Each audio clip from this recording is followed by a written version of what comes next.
اعوذ باللہ من الشیطان الرجیم۔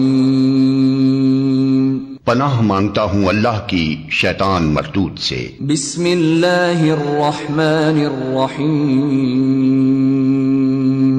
اللہ کے نام سے جو رحمان اور رحیم ہے۔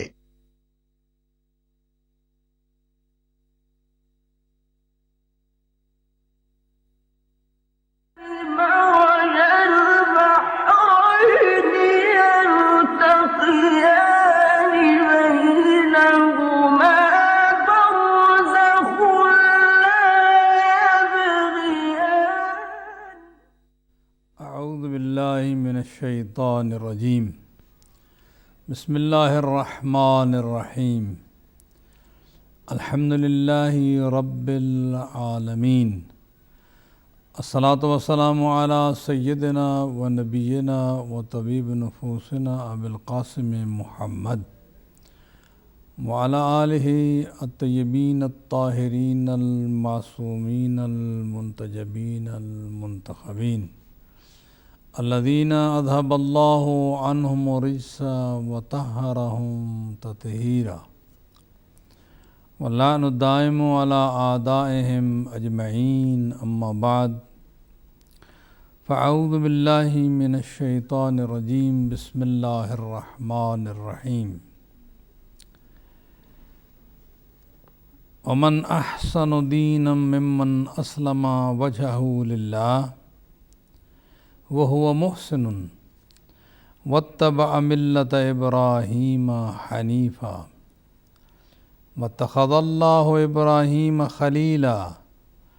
وَلِلَّهِ مَا فِي السَّمَاوَاتِ وَمَا فِي الْأَرْضِ وَكَانَ اللَّهُ بِكُلِّ شَيْءٍ مُحِيطًا وَيَسْتَفْتُونَكَ فِي النِّسَاءِ قُلِ اللَّهُ يُفْتِيكُمْ فِيهِنَّ وما يتلى عليكم في الكتاب في يتامى النساء اللاتي لا تؤتونهن ما كتب لهن وترغبون أن تنكحوهن والمستضعفين من الولدان وأن تقوموا لليتامى بالقسط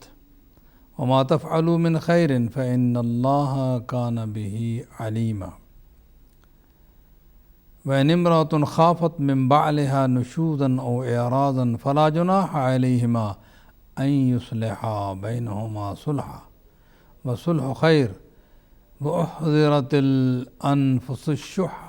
وإن تحسنوا وتتقوا فإن الله كان بما تعملون خبيرا۔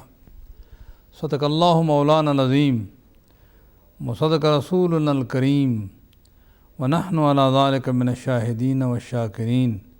والحمد للہ رب العالمین۔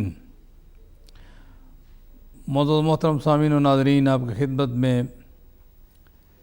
سلام۔ اور اس مہینے کے حصول پر اور ان ایام کے پا لینے پر ہدیہ تبریک پیش کرتا ہوں۔ یہ مہینہ امامت ہے اور وقفے سے خداوند متعال نے انسانیت کو امام عطا فرمائے، پیغمبر کے وارث عطا فرمائے۔ ان میں اس کا آغاز ہی امام محمد باقر علیہ السلام کی ولادت سے، اور یہ ایام جو ہیں امام محمد تقی علیہ السلام اور پھر پہلے امام ابو الائمہ امیر المومنین علی ابن ابی طالب علیہ السلام کی ولادت باسعادت اور عطیہ خداوندی جو انسانیت کو عطا ہوئے رہنمائی کے لیے، رہبری کے لیے، قرآن کی تعلیمات کو تفصیل سے بتانے کے لیے، قرآن کے ساتھ معلم بنا کر بھیجا۔ بے شک کتاب اور ٹیکسٹ بک کی بڑی اہمیت ہوتی ہے، اور پھر قرآن مجید جو ہمارے تعلیمی نصاب اور کورس کا ایک ضروری حصہ ہے، قرآن مجید کے معلم بنا کر رب العالمین نے بھیجا۔ اور ظاہر ہے کہ یہ قرآن ایک کلام ہے، الفاظ، سینٹینسز پر مشتمل ہے، ہماری زبان، ہماری گرامر، ہمارے الفاظ کو استعمال فرماتا ہے، اور جس طرح ہماری گفتگو کے کئی مطلب نکل سکتے ہیں، جب یہ انسان بھی گفتگو کرے، شعراء کا کلام ہو یا نثر نگاروں کا کلام ہو، یعنی پوئٹری لکھنے والوں کے الفاظ ہوں یا پروز لکھنے والوں کے الفاظ ہوں، کئی مطلب اس کے نکالے جا سکتے ہیں۔ پھر ظاہر ہے کہ قرآن بھی ایک کلام ہے اور رب العالمین کا کلام ہے، بے شک اس کے بھی الفاظ اور آیات کے مطالب کئی نکل سکتے ہیں۔ امت کو اختلاف سے بچانے کے لیے، ایک راستے پر رکھنے کے لیے عقل و منطق کا تقاضا یہ ہے کہ اللہ کی طرف سے کوئی ایسے اتھورائزڈ پرسنالٹیز ہوں جو جب وہ کہیں، یعنی وہی کہیں جو اللہ کی مراد ہے۔ اس لیے کہ الفاظ کئی معنوں میں استعمال ہو سکتا ہے، اور اگر اسی معنوں کی بھول بھلیوں میں انسان پڑ جائے تو اختلاف یقینی ہے۔ اور جس وقت سے مسلمانوں نے ایک فیصلہ کرنے والے، اللہ کی بہاف پر بولنے والے ان شخصیتوں سے استفادہ کرنا چھوڑ دیا، مسلمان بھی اختلاف میں پڑ گئے۔ آج بھی اس اختلاف کے ختم کرنے کا بہترین ذریعہ یہ ہے، ایسی شخصیتیں کہ جن پر جن کے صاحب علم ہونے پر، صاحب تقوی ہونے پر، پیغمبر کی آل سے ہونے پر امت مسلمہ کا اتفاق اور اتحاد ہو، ان کو لے لیا جائے اور ان کی خدمت میں جا کر ان سے قرآن کے علوم لیے جائیں۔ اور یہ بات تاریخ میں ثابت ہو چکی ہے کہ وہ خواہ لڑکپن کی عمر میں ہوں یا ذرا کم بچپن کی عمر میں ہوں، اللہ نے ان کو خصوصی اپنا علم دیا ہوتا ہے۔ اس لیے کہ اللہ مہربان کی یہ ذمہ داری ہے کہ وہ اختلاف سے بچانے کے لیے ذرائع پرووائڈ کرے، چونکہ وہ فورس تو کرتا نہیں، اور اختلاف جو ہے وہ کسی بھی گروہ کے لیے بہت سب سے بڑا نقصان دہ، اور قرآن مجید منع فرمایا اختلاف سے۔ اگر تم نے اختلاف کیا تو فتح حکم، تمہاری ہوا اکھڑ جائے گی۔ تو قرآن مجید تو کم از کم اختلاف ڈالنے کے لیے نہیں آیا، اور نہ اللہ کو منظور ہے، نہ رسول کو منظور ہے۔ تو اختلاف کا حل بھی قرآن مجید نے بتانا ہے۔ تو ایسی شخصیتوں کا ہونا خداوند متعال کی طرف سے ضروری ہے کہ جو جب بتائیں تو سبحانہ و تعالیٰ کی طرف سے اللہ کی بہاف پر بولیں، پیغمبر کی عدم موجودگی میں پیغمبر کی بہاف پر بولیں، تو ان کی تفسیر، ان کے الفاظ وہ خدا کہے کہ میری طرف سے ہیں۔ جیسے کہ حضور نے اس طرح رہنمائی فرمائی ہے، آپ نے پیغمبر کے بارے میں فرمایا وما ينطق عن الهوى ان هو الا وحی یوحی، میرا پیغمبر تو اپنی خواہشات سے نہیں بولتا۔ پیغمبر نے فرمایا میں تم میں دو چیزیں چھوڑ کر جا رہا ہوں، اللہ کی کتاب اور میری اطرت و اہل بیت، ان دونوں سے تمسک کیا تو تم کبھی گمراہ نہیں ہو سکتے۔ اب پیغمبر نے واضح طور پر بتا دیا۔ تو اس لیے امامت اور یہ شخصیتیں اللہ کی طرف سے تشریف لائی ہیں امام کے طور پر۔ رسالت اور نبوت پیغمبر پہ ختم ہو گئی، پیغمبر کی امامت کے وارث ہیں یہ لوگ، اور یہی مطلب ہے کہ پیغمبر کا علم ان کے اندر موجود ہے، اور یہ جو چیز کہیں گے یہ پیغمبر کی طرف سے ہوگی، اور پیغمبر جو چیز کہیں گے وہ خدا کی طرف سے ہوگا۔ تو اس لیے یہ مہینہ انسانیت پر اللہ کے بڑے احسانات ہوئے اس مہینے میں، اور بالخصوص جو اپنے آپ کو مومن کہتے ہیں ان پر بڑا احسان کیا اللہ نے، کہ جس طرح رسول کو مومنین میں سے چن کر بھیجا، اور اسی طرح ائمہ کو بھی مومنین میں سے بھیجا، اور مومنین کے لیے بھیجا، تمام انسانوں کے لیے، لیکن اصل مومنین فائدہ اٹھاتے ہیں، متقین فائدہ اٹھاتے ہیں۔ تو بہت ہی ان ہستیوں کی آمد مبارک ہو، اور صرف مبارک نہیں بلکہ اس سے اگلا مرحلہ یہ ہے کہ اللہ ان کی تعلیمات سے، ان کی ہدایات سے، ان کی وہ تفسیر، وہ تفاسیر جو انہوں نے بیان فرمائی ہیں، ان سے ہمیں فائدہ اٹھانے کی توفیق عنایت فرمائے۔ آج سورہ النساء کی آیت نمبر 125 سے گفتگو کا آغاز کرتا ہوں۔ ظاہر ہے کہ میں ہمیشہ کہتا رہتا ہوں کہ جو میں سمجھا میں عرض کر رہا ہوں، آپ خود کوشش کریں، ممکن ہے مجھ سے بہتر آپ سمجھ سکیں، اور ممکن ہے میری گفتگو میں کہیں جھول ہو، چونکہ کوئی یہ انسان دعویٰ نہیں کر سکتا کہ 100% میں قرآن مجید کو سمجھ گیا، بس جو میں سمجھا وہی قرآن کا مطلب ہے۔ ہاں، اگر پیغمبر کی ذات اور پیغمبر نے جن ہستیوں کو قرآن مجید کا معلم انٹروڈیوس فرمایا ہے، اگر وہ کہیں تو پھر یقیناً وہی فائنل ہے۔ فرمایا ومن احسن دینا ممن اسلم وجہہ للہ، اس آدمی سے کس کا دین اچھا ہو سکتا ہے؟ دین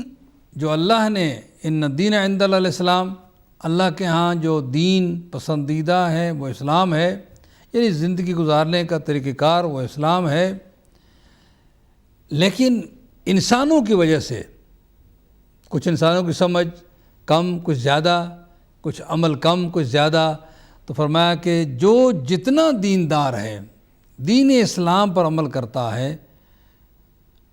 یعنی وہی ممن اسلم، اس سے بڑھ کر کس کا دین اچھا ہو سکتا ہے کہ جو اپنے آپ کو مکمل خدا کے سامنے جھکا دے۔ اسلم وجہہ للہ، یہ بھی ایک محاورہ تھا، یہ صرف جھکا دینا ہے بس، یعنی وہ پوری طرح سرنڈر ہو جائے، وہ پورے جسم کے ساتھ اللہ کے احکامات کے تابع ہو جائے، اللہ کا حکم آئے سر جھکا لے، اطاعت کرنا شروع کر دے۔ اس سے بڑھ کر دین کسی کا اچھا نہیں۔ یہ مطلب کہنے کا یہی ہے کہ وہی بہترین دیندار ہے وہ آدمی، اسلام پر چلنے والا ہے وہ آدمی، الہی تعلیمات پر چلنے والا ہے وہ آدمی کہ جو الہی حکم کے سامنے جب پہنچا حکم خداوند متعال، اس نے مان لیا اور اطاعت کرنا شروع کر دی۔ اسی کا نام ہے سر جھکانا، اسی کا نام ہے سرنڈر ہونا، کہ مان لیا اور اطاعت کرنا شروع کر دی۔ ذرا برابر بھی ہیسیٹنٹ نہیں ہوا، سستی نہیں دکھائی، جو اس کے بس میں ہے، جو اس کی طاقت میں ہے، وہ اطاعت پہ تیار ہو گیا۔ تو قرآن مجید نے اس کی تعریف فرمائی، وَهُوَ مُحْسِنٌ، جو دین اسلام خوشی بخوشی الہی احکامات پہ چلنا شروع کر دے، یہی بندہ ہے جو اچھے کام کرتا ہے، محسن ہے، احسان کرنے والا ہے، اچھے کام کرنے والا ہے، نیکوکار ہے۔ سورہ ملک میں ارشاد فرمایا الذی خلق الموت والحیات لیبلوکم ایکم احسن عملا، زندگی اور موت کا آغاز رب العالمین نے کیا تاکہ تمہیں آزمائے کہ تم میں سے کون ہے جو بہترین عمل کرتا ہے۔ احسن، یہی محسن، احسن، تو یہاں فرمایا محسن ہے، اور اس لیے زندگی اور موت کا یہ سلسلہ شروع ہوا کہ وہ ہمیں آزمائے کہ ہم میں سے کون، اور وہ احسن عمل کیسے بنتا ہے؟ اسلام، یعنی فلی اللہ سبحانہ و تعالیٰ کے سامنے سرنڈر ہو جانا، اس کے احکامات مان کر اس پر چلنا شروع کر دینے کا نام، کرنے والے کا نام محسن قرآن مجید نے رکھا ہے۔ اور پھر ظاہر ہے کہ اسلام پر چلنے والا وہ کوئی اس سے مختلف نہیں ہوتا۔ وَاتَّبَعَ مِلَّةَ إِبْرَاهِيمَ حَنِيفًا،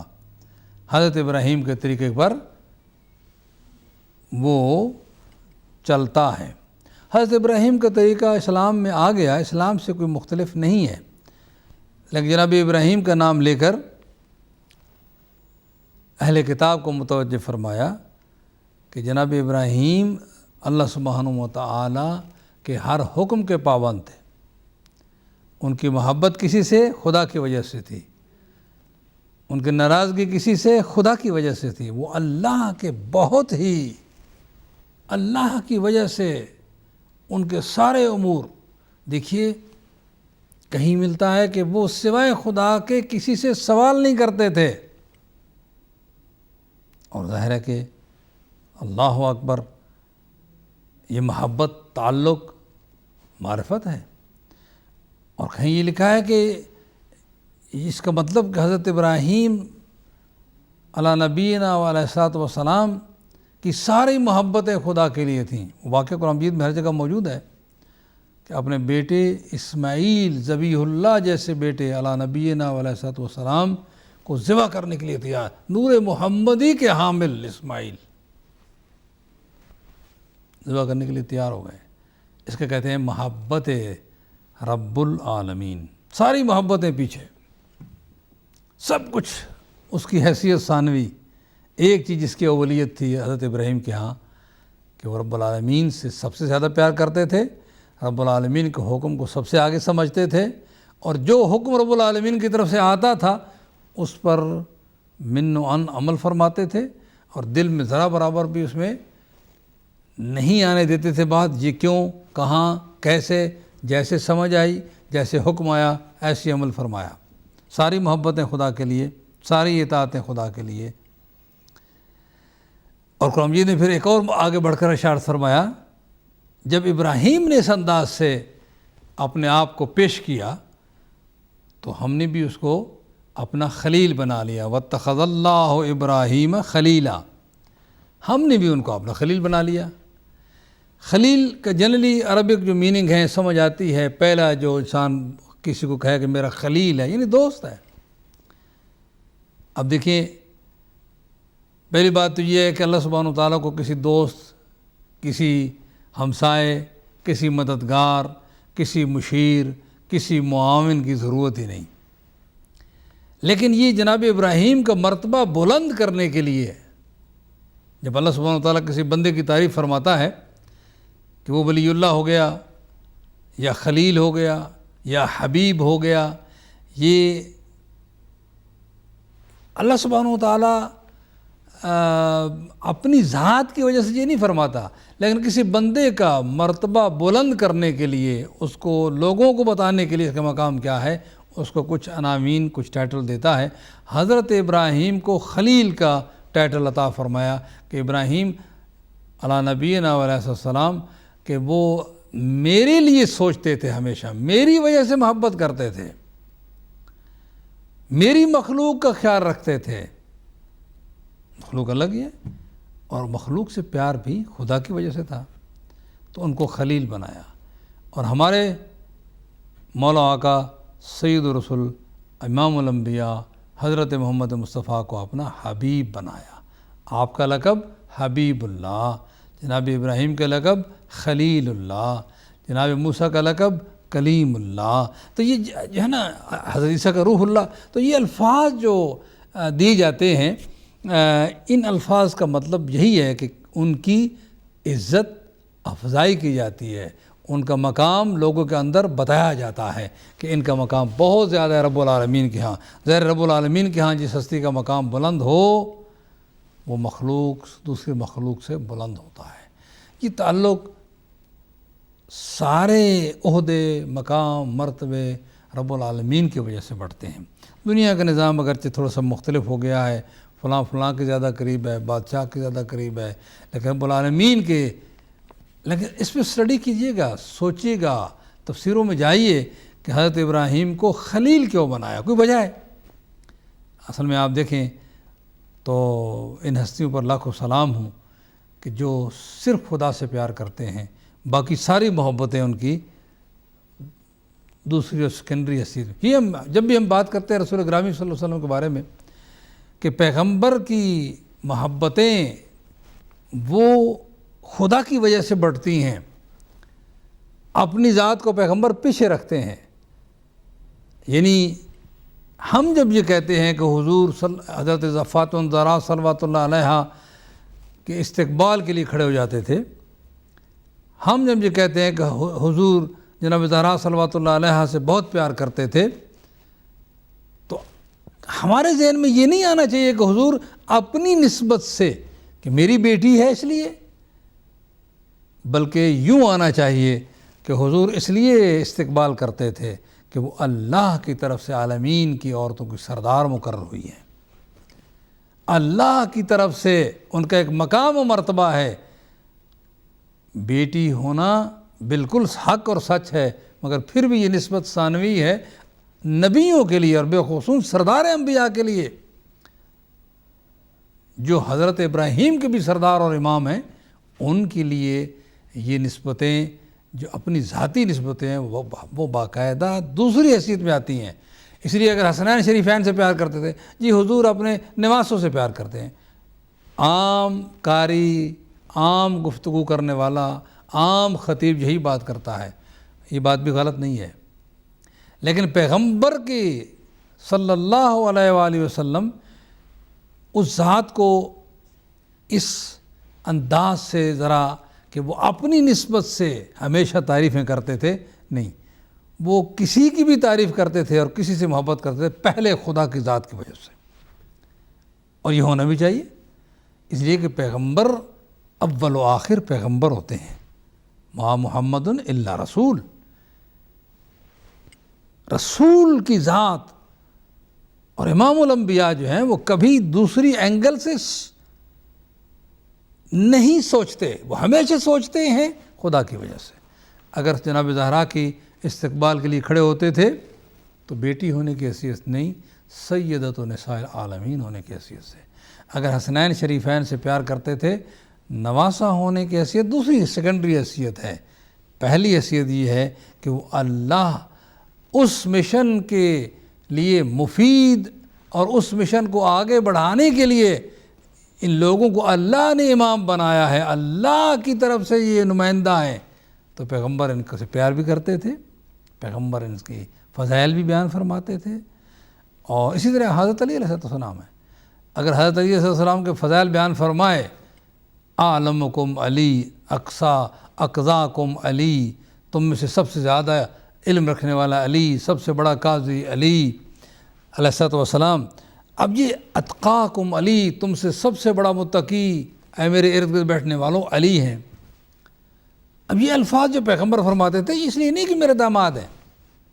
یہ سوچ بڑی شیلو ہے، بہت ہی پیغمبر کے بارے میں یہ سوچ جو ہے پیغمبر کی معرفت نہ رکھنے کا نتیجہ ہے۔ یہ جو تعریفیں فرمائی حضور نے، کبھی فرمایا آپ کی مثال میں ایسے ہے جیسے ہارون کی تھی حضرت موسیٰ سے، اور کبھی محبت کا، پیار کا عملاً مظاہرہ فرماتے تھے، تو دامادی اپنے مقام پہ ہے، بڑی بات ہے، کزن ہونا اپنے مقام پہ ہے، لیکن اصل بات جو تھی کہ پیغمبر خدا کی وجہ سے حضرت علی علیہ السلام سے پیار کرتے تھے، بلکہ حدیث میں موجود ہے، ان اللہ امرنی، خدا نے مجھے حکم دیا ہے کہ میں حسنین سے بھی پیار کروں اور ان کے بابا سے بھی پیار کروں، بات ختم ہو گئی۔ تو بات عرض کرنے مقصد یہ کہ دیکھیں خلیل جو بنایا ہے حضرت ابراہیم کو، اس کی جائیں ذرا اس کی تفصیل میں جائیں، یہ ریزن کیا ہے؟ اللہ اکبر، جو بندہ سوائے خدا سے کسی سے مانگتا نہ ہو، جو بندہ اللہ کے مخلوق سے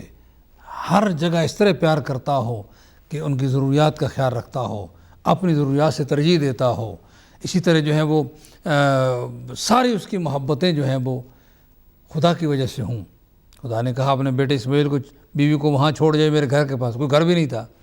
کوئی پرواہ نہیں۔ خدا نے فرمایا کہ اپنے اسماعیل کو ذبح کرو، ابراہیم تیار ہو گئے۔ یہ ہے وہ چیز کہ حکم خدا کے پابند، اطاعت خدا میں سب سے آگے، تو اللہ نے بھی ان کو ٹائٹل دیا کہ میرے خلیل ہیں، میرے دوست ہیں۔ اور حضور صلی اللہ علیہ وسلم کے بارے میں اگر اس میں شروع کر دوں تو بات وہیں تک ختم ہو جائے گی اور تفسیر آگے نہیں بڑھ سکے گی کہ حضور صلی اللہ علیہ وسلم کو حبیب بنایا، ابتدا سے لے کر اپنی زندگی کے آخری لمحات تک پیغمبر کی سیرت طیبہ کا مطالعہ کر لیجئے۔ پیغمبر اکرم صلی اللہ علیہ وسلم کا ہر کام، ہر قول، ہر فعل وہ اطاعت خدا میں تھا اور محبت خدا میں تھا۔ کبھی یہ تقسیم نہ کیجئے گا کہ پیغمبر ابھی تو پیغمبر ہیں، ابھی عام انسان کی طرح، یہ بات بڑی غلط ہے، چونکہ پیغمبری کو جس کو پیغمبر بنا دیا جائے جدا نہیں کی جا سکتا، اور پیغمبری کا لازمہ عصمت بھی ہے۔ دیکھیں آج مثلا ایک آدمی محنت کر کے ڈاکٹر بنا تو اس سے ڈاکٹری کو الگ نہیں کیا جا سکتا جب تک اس کا دماغ صحیح ہے، اور پیغمبر کے دماغ پر بھی کوئی شک نہیں ہو سکتا، کسی ڈاکٹر کا، کسی وکیل کا، کسی دوسرے انجینئر کا، وہ تو دماغ خراب ہی ہو سکتا ہے، لیکن قرآن نے پیغمبر کے دماغ کی گارنٹی دی ہے۔ سورہ نون والقلم میں، سورہ قلم میں، نون والقلم وما یسطرون ما انت بنعمت ربک بمجنون، تیرے پر جو نبوت کی نعمت ہے، تو جو رسالت کی نعمت ہے، تو جو امام الانبیاء بنایا ہے، تیرے دماغ کو جنون ٹچ بھی نہیں کر سکتا، قریب بھی نہیں آ سکتا۔ اللہ اکبر۔ اور بہت سخت ناراض ہے اللہ ان لوگوں پر جو پیغمبر کے دماغ پر جنون کی جو ہے وہ کنسپٹ رکھتے ہیں، یا کہیں کہا ہو تو اللہ ان پر سخت ناراض ہے۔ فرمایا اور آگے جا کر جو ہیں وہ اس بات کی کوئی یہ نہ کہے کہ یہ جو ہو اللہ کے دوست ہیں، اللہ کو دوستوں کی ضرورت ہے، فرما دیا وَلِلَّهِ مَا فِي السَّمَاوَاتِ وَمَا فِي الْأَرْضِ۔ حضرت ابراہیم ہوں یا کوئی بھی ہو، وہ جو کچھ بھی زمینوں اور آسمان میں وہ اللہ کی ملکیت ہے، اللہ اس کا مالک ہے۔ یہ جو خلیل ہونا، حبیب ہونا، یہ ان اپنی مخلوق کے مدارج درجات بیان فرمائے اور ان کو عظمت بخشی ہے کہ وہ خلیل بھی ہیں، وہ حبیب بھی ہیں، وہ کلیم بھی ہیں۔ ورنہ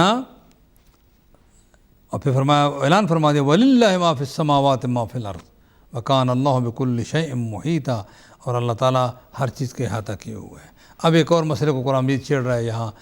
وَيَسْتَفْتُونَكَ فِي النِّسَاءِ، تیرے بارے میں تجھ سے پوچھتے ہیں پیغمبر، عورتوں کے بارے میں تجھ سے استفتاء کرتے ہیں، یعنی پوچھتے ہیں، اور اس میں خصوصاً یتیم لڑکیوں کے بارے میں تجھ سے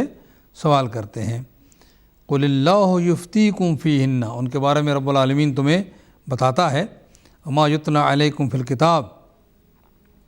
خدا تمہیں ان کی اجازت دیتا ہے جو قرآن میں تمہیں سنایا جا چکا ہے، وَمَا يُتْلَىٰ عَلَيْكُمْ فِي الْكِتَابِ فِي يَتَامَى النِّسَاءِ اللَّاتِي لَا تُؤْتُونَهُنَّ مَا كُتِبَ لَهُنَّ، حقیقتاً ان یتیم لڑکیوں کے واسطے کہ جنہیں تم ان کا، دیکھیے ایک بات کو بیان فرما دیا کہ پوچھ رہے تھے یتیم لڑکیوں کے بارے میں کیا خیال ہے، کیا حکم ہے خداوند متعال کا، تو یہاں یہ بھی ہے تم ان کا حق نہیں دیتے، جو ان کا حق ہے وہ نہیں دیتے، ایسی ان کے مال کے بھی وارث بن بیٹھتے ہو، اور بغیر نکاح کے جو ہے وہ ان کو بٹھائے رکھتے ہو۔ تو قرآن مجید نے فرمایا کہ مطلب ضروری نہیں ہے کہ وہ ایز اے بیوی ان کو رکھتے ہوں، لیکن بہرحال یہ ہے کہ وہ آگے مال بھی ان کا لے لیا اور ان کو یتیم بچیوں کو جو ہے وہ بٹھائے رکھا تھا کہ وہ مال کا دعویٰ نہ کر سکے اور ہم کھاتے پیتے رہیں۔ فرمایا وَمَا يُتْلَىٰ عَلَيْكُمْ فِي الْكِتَابِ فِي يَتَامَى النِّسَاءِ اللَّاتِي لَا تُؤْتُونَهُنَّ مَا كُتِبَ لَهُنَّ وَتَرْغَبُونَ أَن تَنكِحُوهُنَّ، اور تم چاہتے ہو کہ ان سے نکاح کریں، وَالْمُسْتَضْعَفِينَ مِنَ الْوِلْدَانِ، اور جو کمزور ناتواں، یعنی اس میں بھی یتیم بچے یا جو کسی وجہ سے کمزور ہو گئے ہیں، ان کی صورتحال کے بارے میں فرمایا وَأَن تَقُومُوا لِلْيَتَامَى بِالْقِسْطِ، تمہیں یتیموں کے بارے میں انصاف سے کام لینا چاہیے۔ بہرحال ایک گفتگو کا انداز ہے، لگتا ہے کہ اس زمانے میں لوگ یتیم بچیوں بلکہ دوسری عورتوں پر بھی اسی طرح ان کے مال پر قابض ہو جاتے تھے، اور یتیم بچیوں کے لیے بھی یہی صورتحال، وہ تو کوئی اچھی صورتحال نہ ہوگی، تو قرآن مجید نے فرمایا کہ تم ان کا حق بھی نہیں دیتے اور قابو کر لیتے ہو۔ اسی طرح جو ہیں وہ یتیم بچے جو ہیں جن کا کوئی وارث نہیں رہتا مثلاً، ان کا بھی یہی صورتحال ہے کہ فرمایا سب کے بارے میں تمہیں قسط اور عدل سے کام لینا چاہیے۔ یتیموں کے حقوق کے بارے میں تمہیں بہرحال جو ان کا حق ہے، جو ان کا حصہ ہے، اسی طرح اگر تم ان کو پال رہے ہو، مختلف آیات میں اور حدیث میں آیا ہے کہ کوشش کرو کہ بالکل اسی طرح کہ وہ محسوس نہ کریں کہ ان کے باپ سر سے اٹھ گئے ہیں، اور ان کا دیکھ بھال کریں، ان کے جو یتیم کو پالتا ہے اور اس کا خیال رکھتا ہے بچوں کی طرح اس کا خیال رکھتا ہے تو اس کے ایک ایک بال کے برابر، اس یتیم کے ایک ایک بال کے برابر اس بندے کے لیے نیکی لکھی جاتی ہے، بہت ہی ثواب ہے۔ یقیناً ایک نظام کائنات میں ایک آدمی جو ہے وہ بچے چھوڑ گیا ہے اور وہ مر گیا ہے، حادثے میں مر گیا ہے یا طبی موت سے مر گیا ہے، اب ان بچوں کا اس میں قصور نہیں ہے۔ یہ اللہ سبحانہ وتعالیٰ تو ہر ایک کا بندوبست کر سکتا ہے، لیکن نظام ایسے بنایا ہے کہ سوسائٹی میں وہ بچے ایسے براٹاب ہوں کہ انہیں محسوس نہ ہو کہ ہمارے باپ کا سایہ سر سے اٹھ گیا ہے، تاکہ وہ مکمل انسان بن کر سامنے آئے۔ یہ بہت اہم مسئلہ ہے کہ یتیمی ہو یا ویسے بھی اگر ماں باپ آپس میں جدا ہو جائیں تو بچے کی شخصیت ادھوری رہ جاتی ہے۔ یہ نظام قدرت ہے کہ ماں باپ مل کر جو ہیں وہ بچے کو براٹ اپ کرتے ہیں اور مکمل شخصیت بن کر جو ہے وہ بچہ سوسائٹی کو ملتا ہے، جو آگے بڑھ کر سوسائٹی کی خدمت کرتا ہے۔ اگر ادھوری شخصیت رہ گئی ہو، وہ کمی کے ساتھ جو ہے وہ صحیح تربیت نہ ہونے کے ساتھ جو بچہ براٹ اپ ہوتا ہے، وہ سوسائٹی میں کئی مشکلیں پیدا کر سکتا ہے۔ یہ سارے مرحلے صرف ایک اس بچے کی دیکھ بھال نہیں ہے، بلکہ پوری سوسائٹی کی یہ دیکھ بھال ہے کہ کسی طریقے سے قربانیاں دے کر جو ہیں وہ ماں باپ، اس لیے بہت ہی جو ناپسند ترین حلالوں میں سے حلال جو ہیں ان میں سے ناپسند ترین ہے وہ اللہ کو طلاق ہے۔ اس لیے کہ بچے اگر ہو جائیں، پہلے تو یہ ہے کہ صرف میاں بیوی ہوں تو دو خاندانوں میں بہت ہی سخت جو ہے وہ نفرت پیدا ہونے کا احتمال ہوتا ہے، اور پھر اگر جو ہیں وہ بچے ہو جائیں تو بچوں کے معاملے میں تو ایک جو ہے وہ آگے بڑھ گئی بات، یعنی صرف یہاں تک بیماری نہ رہی، بچوں تک بیماری پہنچ گئی ہے۔ اس لیے جو بھی اس یونٹ کو قائم کرنے کے لیے سٹرگل کرے گا، بتائیں فرعون سے بڑھ کر ظالم کون ہو سکتا ہے؟ ان کے گھر میں زندگی گزارنے والی حضرت آسیہ، اور اسی حضرت آسیہ نے ہمت کر کے حضرت موسیٰ کو بھی بچایا اور حضرت موسیٰ کا خیال رکھوایا۔ یہ جناب آسیہ کا کمال ہے۔ تو حدیث سے ملتا ہے کہ جو عورت اپنے شوہر کی زیادتیوں پر خاموش رہ کر برداشت کر کے اس نیت کے ساتھ کہ میرے بچے کہیں عادی شخصیت یا خراب نہ ہوں، چونکہ ظاہر ہے کہ ماں اور باپ دونوں مل کر پالتے ہیں بچوں کو اگر زندہ ہوں، تو جو عورت، جو خاتون اپنے شوہر کی زیادتیوں پر صبر کر کے وہ اس یونٹ کو قائم رکھنے کے لیے سٹرگل کرے گی، جہاد کرے گی، اللہ اس کو حضرت آسیہ جو فرعون کی بیوی تھی اس جتنا ثواب عطا فرمائے گا، جس کو اللہ نے ان 4 خواتین میں سے حضور نے اس کو جو ہے ان کو جو ہے بیان فرمایا ہے کہ 4 خواتین کو اللہ نے تمام خواتین پر دنیا کی حضرت حوا سے لے کر آخری خاتون تک ان کو اللہ نے چن لیا ہے۔ ان میں وہی حضرت آسیہ ہیں کہ جنہوں نے حضرت ہمت کر کے فرعون کے گھر میں رہ کر خدا سے بھی پیار کیا اور خدا کے رسول سے بھی پیار کیا ہے، اتنا اجر دے گا۔ اور جو مرد اپنی عورت کی گستاخیوں، بد اخلاقیوں پر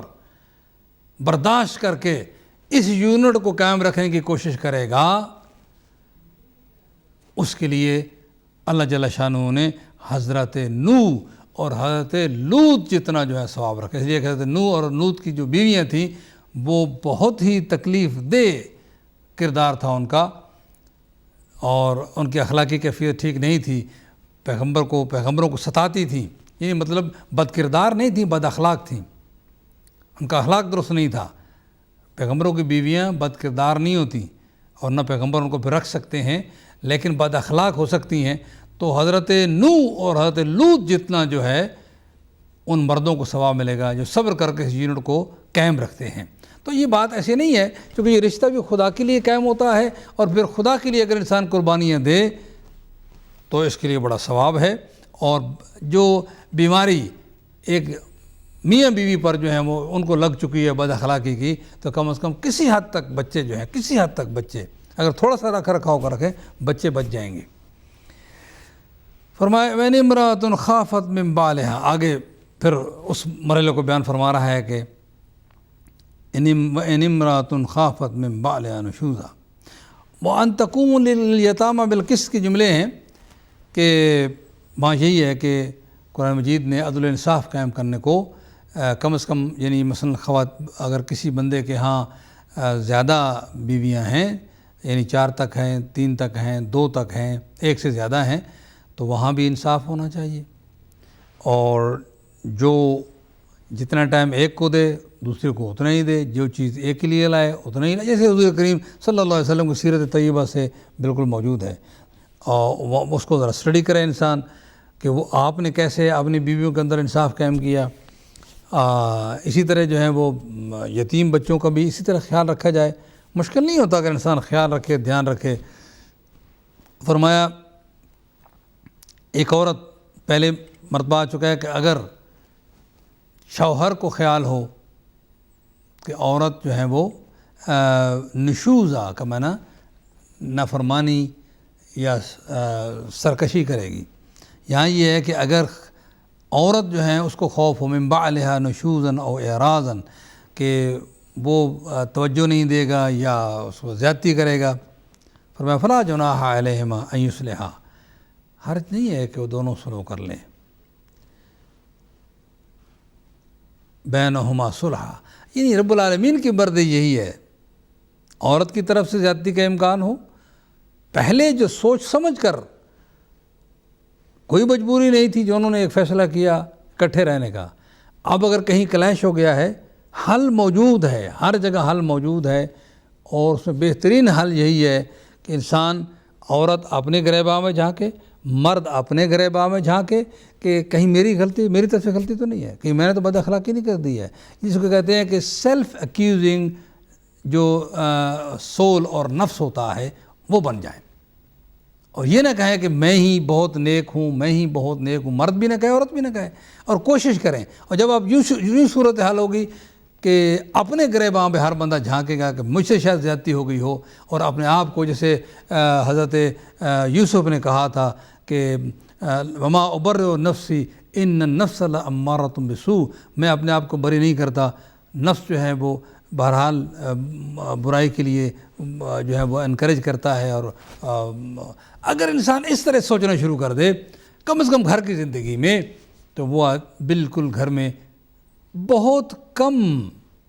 یعنی اگر کچھ ہوگا بھی صحیح تو بہت کم کلیش ہوگا، پیسفل زندگی بن سکتی ہے، مشکل نہیں ہے، مشکل نہیں ہے۔ اور ایک اور مرحلہ بھی قرآن مجید نے ارشاد فرمایا ہے کہ جب گفتگو کرو تو اچھے الفاظ استعمال کرو، اس لیے کہ برے الفاظ کے ذریعے انسان جو ہے شیطان تو ہمارے ساتھ دشمنی پیدا کر سکتا ہے اور کر دیتا ہے، تو بہرحال ہو جاتا ہے، کبھی یہ بھی ہو جاتا ہے، لیکن اس کو پھر اس کے لیے ریمیڈی بھی موجود ہے، انسان تھوڑا سا اسٹرگل کرے تو اللہ کی طرف سے خصوصی مدد آتی ہے، تو فرمایا اگر یہ ہو تو پھر بھی سلو کی اللہ کی طرف سے تجویز ہے، اللہ کی سے خصوصی سجیشن ہے کہ سلو کر لینے میں کوئی حرج نہیں ہے۔ میں پھر وہی کہتا ہوں کہ جو، جیسے میں پہلے حدیث بیان کیا کہ جو آدمی مرد ہو یا عورت ہو، ان میں سے جو بھی اس یونٹ کو برقرار رکھنے کے لیے اسٹرگل اور اسٹرائیو کرے گا، ہوتی ہے تکلیف، ہوتی ہے زحمت، کوئی کام زحمت کا بغیر دنیا میں نہیں ہوتا، تو اس بندے اور اس عورت کو جو اجر ملے گا، عورت کو اجر ملے گا حضرت آسیہ کے برابر، اور اگر مرد صبر کر لے تو مرد کو ملے گا حضرت نوح اور حضرت لوط پیغمبر جتنا ثواب ملے گا۔ اللہ اکبر، اللہ اکبر، وللہ الحمد۔ اور پھر فرمایا، اور آگے ارشاد فرمایا کہ بہرحال ہر طبیعت جو ہے وہ بخل کرتی ہے، یعنی مطلب یہ ہے کہ پھر ایک جملہ ارشاد والصلح خیر، اور صلح بہترین چیز ہے۔ آج ان آیات پر، اس آیت پر بالخصوص، ان آیات پر ویسٹ میں دھڑا دھڑ طلاقیں ہو رہی ہیں، ذرا بات ہوئی تو بس لڑکی نے کہا یہ میرے قابل نہیں، لڑکے نے کہا یہ میرے قابل نہیں، کوئی راستہ نہیں، ایک نفرتوں کا طوفان امڑ آتا ہے۔ حالانکہ محبتوں سے شادی کرتے ہیں تو ان محبتوں کو قائم رکھا جا سکتا ہے، لیکن کسی بات کو حاصل کرنے کے لیے دنیا میں قربانیاں دینا پڑتی ہیں، اسٹرگل کرنی پڑتی ہے، اسٹرائیو کرنا پڑتی ہے۔ ایسے کوئی کہے کہ بس مطلب this life is not bad of roses, ایسے نہیں ہے کہ وہ پھولوں کی سیج ہے، ہر چیز بڑے بنائے مل جاتے ہیں، جنت نہیں، یہاں اسٹرگل کرنا پڑتی ہے۔ اگر محبت تھی، کچھ کمی آ گئی تو اس کے لیے کوئی ایک آدمی بھی اسٹرگل کرے، چل جائے گا کام، چلے گا، اور یہ محنت جو ہے اس کا اجر بڑا موجود ہے، بڑا اجر موجود ہے۔ اور فرمایا سلو بہرحال بہتر ہے، بخل تو قریب ہر طبیعت کے. یعنی اس میں انسان وہی بات ہے بخل کی کہ میں کیوں کروں. فرمایا اس میں وَإِن تُحْسِنُوا وَتَتَّقُوا، اگر تم نیکی کرو اور تقوی الہی اختیار کرو، فَإِنَّ اللَّهَ كَانَ بِمَا تَعْمَلُونَ خَبِيرًا. اور یہ بات بھئی میں تکلیف کیوں اٹھاؤں، وہ کیوں نہ اٹھائے؟ نہیں، اگر تم تکلیف اٹھاؤ گے مرد یا عورت، اللہ کو بتانے کی ضرورت نہیں. کیا خوبصورت جملے ہیں. فرمایا کہ جس سے اجر لینا ہے اس کو بتانے کی ضرورت نہیں. اللہ اکبر. جس نے اجر دینا ہے اس کو یہ بتانے کی ضرورت نہیں، میرے اللہ میں نے یہ نیک کام کیا تھا، میں نے یہ قربانی دی تھی، میں نے گھر والوں میں گھر کو امن اور چین سے عطا کرنے کے لیے میں نے یہ قربانی دی تھی. بتانے کی ضرورت نہیں ہے، وہ جانتا ہے. اور وہ یہ نہیں کہ ہم نیکی کرتے ہیں تو وہ جانتا ہے، ابھی ہم پیدا نہیں ہوئے تھے وہ بھی جانتا تھا کہ ہم نے نیکی کرنی ہے یا بدی کرنی ہے. اس لیے کہ اس کا علم حادثات کا محتاج نہیں، انسیڈنٹس کی وجہ سے اسے علم نہیں ہوتا، وہ عین علم ہے، اس کو معلوم ہے. لہذا نیکی کرو، اسٹرگل کرو خدا کے لیے، اور اگر تم نے قربانی دی تو اللہ کو سب کچھ معلوم ہے، تمہیں اس کا ضرور اجر ملے گا، مگر ذہن میں خدا کے لیے ہونا چاہیے. آگے جملہ آ رہا ہے نا، وَإِن تُحْسِنُوا وَتَتَّقُوا فَإِنَّ اللَّهَ كَانَ بِمَا تَعْمَلُونَ خَبِيرًا. نیکی کرو اور خدا کی نافرمانی سے ڈرتے رہو، تمہارا اللہ اکبر اللہ اکبر. بات یہی ہے کہ سب سے پہلے یہ رشتہ، یہ بات ہے کہ شادی سے پہلے سوچ سمجھ کر یہ رشتہ خدا کے لیے ہونا چاہیے. اگرچہ آج کل یہ بھی مشکل ہو گئی ہے کہ لوگ کبھی حسن کی وجہ سے کبھی دولت کی وجہ سے نیکی کا نام درمیان میں زیادہ نہیں رہا، یعنی الہی محبت کا درمیان میں تعلق نہیں رہا. اگر یہ الہی محبت درمیان میں آ جائے ساری زندگی بھی آسان، آخرت بھی آسان. چونکہ جو خدا کی طرف سے خدا کی وجہ سے محبت کی جاتی ہے وہ قیامت تک اور قیامت کے بعد تک رہے گی. جو کسی اور چیز کی وجہ سے محبت کی جاتی ہے وہ چیزیں ختم ہونے والی ہیں. حسن بھی کتنے دن رہے گا، مال و دولت کتنے دن رہے گی، سب چلے جاتے ہیں. لہذا محبت اگر خدا کی وجہ سے ہو تو یقین جانیں یہ ابدی اور لازوال محبت ہے. فرمایا ایک اور برحل کو قرآن مجید نے طے فرمایا وَلَن تَسْتَطِيعُوا أَن تَعْدِلُوا بَيْنَ النِّسَاءِ وَلَوْ حَرَصْتُمْ فَلَا تَمِيلُوا كُلَّ الْمَيْلِ فَتَذَرُوهَا كَالْمُعَلَّقَةِ وَإِن تُصْلِحُوا وَتَتَّقُوا فَإِنَّ اللَّهَ كَانَ غَفُورًا رَحِيمًا. فرمایا اب یہ ایک اور مسئلہ ہے. ایک تو ہے کہ ظاہری جو ڈسٹریبیوشن آف تھنگز ہے، ایک کا مکان ہے دوسری کا مکان ہونا چاہیے، ایک کا کمرہ ہے دوسری بیوی کا کمرہ ہونا چاہیے، اور جو چیزیں اس کو مہیا ہیں وہی اس کو بھی ہونی چاہیے. جتنا ٹائم ایک کو دے رہا ہے دوسرے کو بھی دو، جیسے پیغمبر نے کیا. حتیٰ کہ حضرت معاذ بن جبل رضی اللہ تعالیٰ عنہ کے بارے میں نے پڑھا کہ ان کی دو بیویاں تھیں، دونوں ایک ہی وقت میں ایک بیماری کی وجہ سے کہیں فوت ہوئیں. تو اب اس لیے کہ کس کو پہلے دفن کریں انہوں نے قرآن اندازی کی تاکہ یہاں بھی ناانصافی نہ ہو. یہ ہے تعلیمات رسول کا نتیجہ. لاکھوں سلام ان صحابہ پر کہ جو پیغمبر کی اطاعت اور قرآن مجید کے اس حد تک کرتے تھے. لاکھوں سلام ان پر، لاکھوں درود ان پر. یہ ہمارا عقیدہ ہے اور ہم اسی پر جی رہے ہیں اور اسی پر مریں گے. غلط پروپیگنڈا ہے کہ ہم صحابہ کو نہیں مانتے، پیغمبر کے صحابہ کو، عام انسان عام مسلمان کو بھی اس کا احترام ہے صحابہ کا. لیکن بہرحال بعض صحابہ کرام نے اپنی صحابیت کا خیال نہیں رکھا. اس کو ہم جو ہیں وہ ذرا تھوڑا سا احتیاط کرتے ہیں کہ ان لوگوں کو اپنا سید و سردار نہ مانا جائے کہ جنہوں نے خود پیغمبر کی صحابیت کا خیال نہیں رکھا. فرمایا تم اگر چاہو بھی سی، ہرگز تم وہ جو دلی میلان اور محبت ہے اس میں تم نہیں کر سکتے، بیلنس نہیں کر سکتے، انصاف نہیں کر سکتے، ناممکن ہے. لیکن ایسے بھی نہ کرو کہ تم ایک بیوی سے جب محبت کر رہے ہو تو بالکل سارے ادھر ہی ہو جاؤ، دوسرے کا خیال بھی نہ رکھو، اور وہ بالکل ایسے جیسے کہ وہ آپ کے گھر میں ہے ہی نہیں ایسے ہو جائے. نہیں، ایسا نہیں ہے.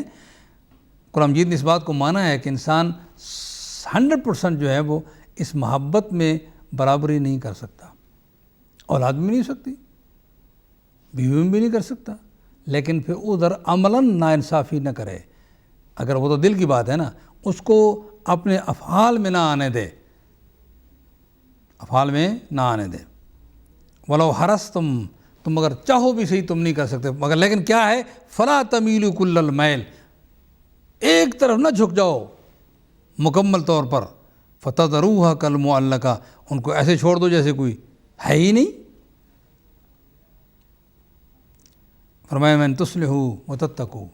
اگر آپس میں تم سلو کر لو اور اللہ کا خوف کرو. یعنی مثلا یہ ہے کہ اگر مثلا اپنے اس میلان کی وجہ سے اگر آپ کہیں زیادہ توجہ کر رہے ہیں تو دوسری سے معذرت کر لو نا، تاکہ اور اس کو راضی کر لو، اور اس کو بھی راضی ہو جانا چاہیے، کوئی عیب نہیں، حالات کو دیکھنا چاہیے. اب وہ کوئی بھی ہے، مثلا یہ ایک صحابی کے بارے میں ملا کہ ایک نے جو ہے وہ 2 شادیاں کی، تو ایک اس کی بیوی ضعیفہ تھی، دوسری جوان تھی، تو اس میں اس نے ذرا تھوڑا سا ایک طرف میل ہونے کی کوشش کی، تو دوسری بیوی سے سلو کی کہ تاکہ اس کے اگر حق میں کم دے رہا ہوں تو اس کو راضی بھی کروں. اور راضی کرنے کئی طریقے ہیں، پیسہ بھی دیا جا سکتا ہے، کچھ مالی مدد بھی ہے، یعنی دونوں طرف سے ہو سکتا ہے، لیکن بہترین یہی ہے کہ ایک دوسرے مدد کر کے باقی معاملات کو اس طرح چلایا جائے. بہرحال یہ تفصیلی احکام فقہ میں ہیں، توجہ سے انسان غور کرے تو معاملات جو ہیں وہ طے ہو سکتے ہیں. فإن اللہ کان غفورا رحیما، اللہ بخشنے والا ہے اور معاف کرنے والا ہے. یہ باتیں جو ہیں آپ اس پہ غور کریں کہ ایک چھوٹی چھوٹی بات کو قرآن مجید بیان فرما رہا ہے، اللہ اکبر، تاکہ کہیں ناانصافی نہ ہونے پائے. پھر میں یاد رہوں گا یہ کیسے ہو سکتا ہے کہ جو اتنی چھوٹی چھوٹی باتیں قرآن مجید نے بتایا اور پیغمبر کے ذریعے لوگوں کو آگاہ کرو پیغمبر کے عمل سے. انسانی سوسائٹی بغیر لیڈرشپ کے سروائیو نہیں کر سکتی. کیا ہو سکتا ہے کہ پیغمبر ایسے چھوڑ گئے ہوں؟ یہ سوال ہے، سوچیے، غور فکر کیجیے. وہ یہ تفرقا، فرمایا کہ اگر نہیں بن سکتی ان ساری نصیحتوں کے باوجود، صلحوں کی کوششوں کے باوجود، راستہ کھلا ہے کہ اگر تم بہرحال جو طریقہ ہے اسلام میں طلاق کے ذریعہ، یا مثلاً ٹیمپریری جس کو کہتے ہیں نکاح موقت اور نکاح دائم. نکاح دائم جو ہے وہ طلاق سے ختم ہوتا ہے، اور نکاح موقت جو ہے وہ ٹائم کے ایکسپائر ہونے سے ختم ہوتا ہے.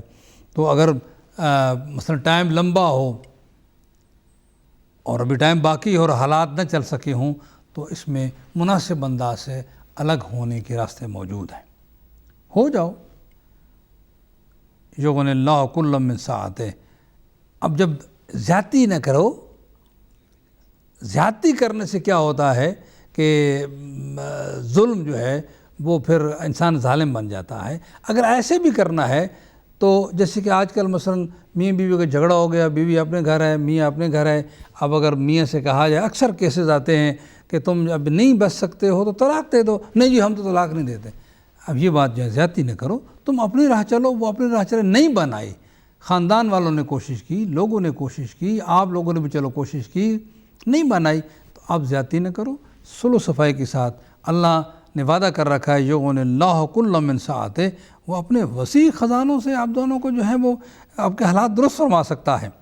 وکان اللہ واسعا حکیما، اور اس کو بھی بات ہے کہ اس کو بتانے کی ضرورت نہیں، وہ وسیع قدرتوں والا ہے اور اس کا ہر کام حکمت اور مبنی ہے. وَلِلَّهِ مَا فِي السَّمَاوَاتِ وَمَا فِي الْأَرْضِ. پھر ریپیٹ فرمایا اور ریمائنڈ کرانے کے لیے گھبرانے کی ضرورت نہیں. کائنات میں ہر چیز کا مالک میں ہوں. ٹھیک ہے تمہیں اختیار ہے، تھوڑا بہت تم بھی فیصلے کرو، لیکن آخری فیصلے میرے ہیں، لہذا میری طرف دیکھتے رہو، اور اگر کہیں کمی بیشی ہوئی تو میں اس بات کو پورا کر دوں گا. وَلَقَدْ وَصَّيْنَا الَّذِينَ أُوتُوا الْكِتَابَ مِنْ قَبْلِكُمْ وَإِيَّاكُمْ أَنِ اتَّقُوا اللَّهَ. ہم نے وہ لوگ جن کو کتاب دی تھی تم سے پہلے، ان کو بھی اور تمہیں بھی میں ہم وصیت کرتے ہیں کہ تم اللہ کو ناراض کرنے سے بچو، تقوی الہی اختیار کرو. وَإِن تَكْفُرُوا، اگر تم نے اللہ کی نافرمانی کر ڈالی، فَإِنَّ لِلَّهِ مَا فِي السَّمَاوَاتِ وَمَا فِي الْأَرْضِ. جو کچھ بھی، اگر تم نافرمان ہو گئے، مگر جو کچھ بھی اللہ اور زمین و آسمانوں میں اللہ کا ہے، تم بھی اللہ کے ہو اور سب کچھ اللہ کے ہے۔ وکان اللہ غنی حمیدہ، اللہ سبحانہ وتعالیٰ تم سے لاپرواہ ہے۔ سارے انسان و جن نافرمانی بھی تل جائیں، اللہ کا کوئی نقصان نہیں۔ سارے انسان و جن اللہ کی اطاعت کرنے لگ جائیں، اللہ کا کوئی فائدہ نہیں۔ وہ غنی ہے اس بات سے، وَلِلَّهِ مَا فِي السَّمَاوَاتِ وَمَا فِي الْأَرْضِ، پھر فرمایا کہ جو کچھ آسمان اور زمین میں سب کچھ اللہ کی ملکیت ہے۔ وَكَفَى بِاللَّهِ وَكِيلًا، اور خداوند متعال پر کافی ہے اللہ کہ اس پر بھروسہ کیا جائے۔ اِن یشاء یذھبکم، اگر وہ چاہے تو تمہیں ہٹا کر، ایھا الناس، اے لوگو، یاتے بآخرین، دوسروں کو لے آئے۔ خدا کے لیے تمام کائنات کو ایک لمحے میں ختم کر کے دوسرے لمحے میں پھر ساری کائنات کو بنا لینا کوئی مشکل نہیں، کوئی مشکل نہیں۔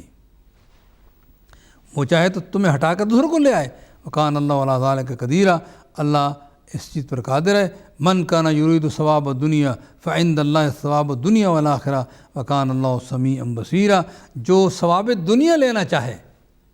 تو ظاہر ہے مل کر رہے گا، اور اللہ کے ہاں ثواب دنیا بھی ہے، ثواب آخرت بھی ہے۔ اللہ پر ایمان لانا اور پیغمبر کی تعلیمات پر عمل کرنے کا مقصد یہی ہے کہ ثواب دنیا بھی ملے، ثواب آخرت میں ملے۔ اور اللہ بے شک اللہ سننے اور بصیر بھی ہے اور سمیع بھی ہے۔ صرف ایک مثال بہت آسان ہے، یعنی دیکھیے، میں ہمیشہ یہ کہتا ہوں، یہ برشنگ مسلمان بھی کرتا ہے اور کافر بھی کرتا ہے، لیکن مسلمان اور کافر دونوں برشنگ کا جو فائدہ ہے وہ حاصل کرتے ہیں۔ لیکن جب مسلمان صرف یہ نیت کر لیتا ہے سنت رسول اللہ قربتاً الی اللہ، میں یہ برشنگ مسواک جو کر رہا ہوں قربتاً الی اللہ کر رہا ہوں، سنت رسول پہ کر رہا ہوں، اب اسی ایک مسواک کرنے کے ثواب دنیا بھی اس کو مل گیا اور ثواب آخرت بھی اس کو ملے گا، آخرت کے لیے بھی عمل محفوظ ہو گیا۔ اللہ رب العالمین اپنے حبیب کے صدقے، قرآن مجید کے صدقے، اپنے حبیب کی آل کے صدقے ہماری مدد فرمائے، ہمیں راہ راست پر رکھے، ہمیں ثواب دنیا بھی عطا فرمائے، ثواب آخرت بھی عطا فرمائے، اور جب اس دنیا سے اٹھیں وہ راضی ہو جائے۔ امت مسلمہ پر اللہ کرم فرمائے۔ امت مسلمہ کی حالت بڑی خراب ہے اور ان کے اپنے ہاتھوں ایک دوسرے کا خون بہہ رہا ہے۔ خداوندہ مدد فرما، خداوندہ وہ ذات جس کو تیری ذات نے دنیا پہ امن و چین قائم کرنے کے لیے محفوظ رکھا ہوا ہے، تجھے اپنی عزت و جلال کا واسطہ اس کو اجازت دے تاکہ وہ دنیا پہ عدل و انصاف قائم فرمائے۔